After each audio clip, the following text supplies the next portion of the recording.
All right, appreciate it. Those people who are scheduled to get off 1 o'clock to stayed over. What we're going to be reviewing today is emergency evacuation drill. We're going to cover two different things today. We're going to cover not only fire evacuation and the meeting point in that particular situation, but as well as severe weather. We're talking about tornadoes and whatnot. For the fire evacuation, both plans are located in the SSMP, and for those people who do not know where this particular binder is located, it is located in the cabinet next to the scanners right out here in operations. This is available for you guys to review at any point in time if you so desire. But the two plans we'll be going over, obviously fire evacuation. As far as the drill, what was needed by you guys, if a fire drill is actually activated, or if you spot a fire, first thing you want to do is call airport police at 964-7501, advise them of it, and then basically from there, notify the supervisor. From there, they will take over in coordination as far as the evacuation of our operations area.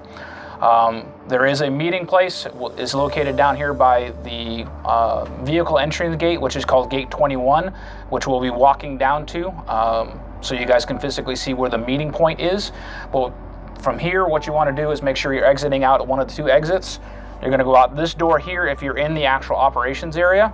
And the number one thing you want to make sure you're doing is not walking up near the building. So what you're going to do is walk straight out to the access road that's painted on the road that we drive on with the tugs and walk down that roadway away from the terminal. You do not want to walk alongside the building when we're evacuating down to our meeting point.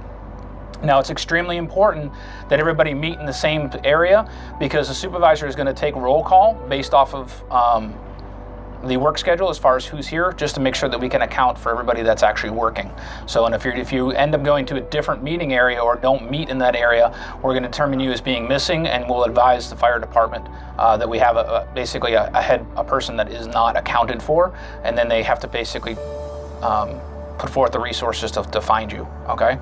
So it's extremely important that if you're in an evacuation, for those people who are working, i.e. the fueling department, in the different areas, be familiar of the areas as well, and you always want to make sure that you're going to meet up in our designated area when all possible.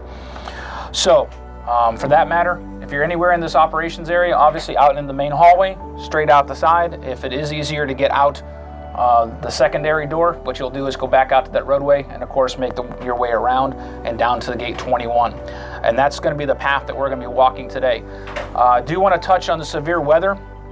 For those people who are not aware of where the severe weather meeting location is, it's actually, if you walk up against the building, the little area down here where you're actually in a tunnel, if you will, there is a double door there. It is labeled as severe weather. That's where you want to end up meeting at.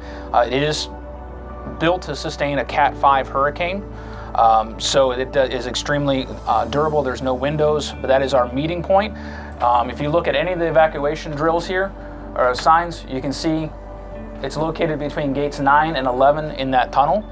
So, and it does require you to, once you go inside, to actually be able to badge back out. So it is technically a sterile access area, but everybody's badge works in that area.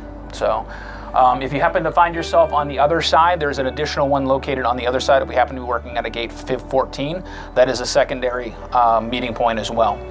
Anybody have any questions in either the meeting point for the fire evacuation or the severe weather?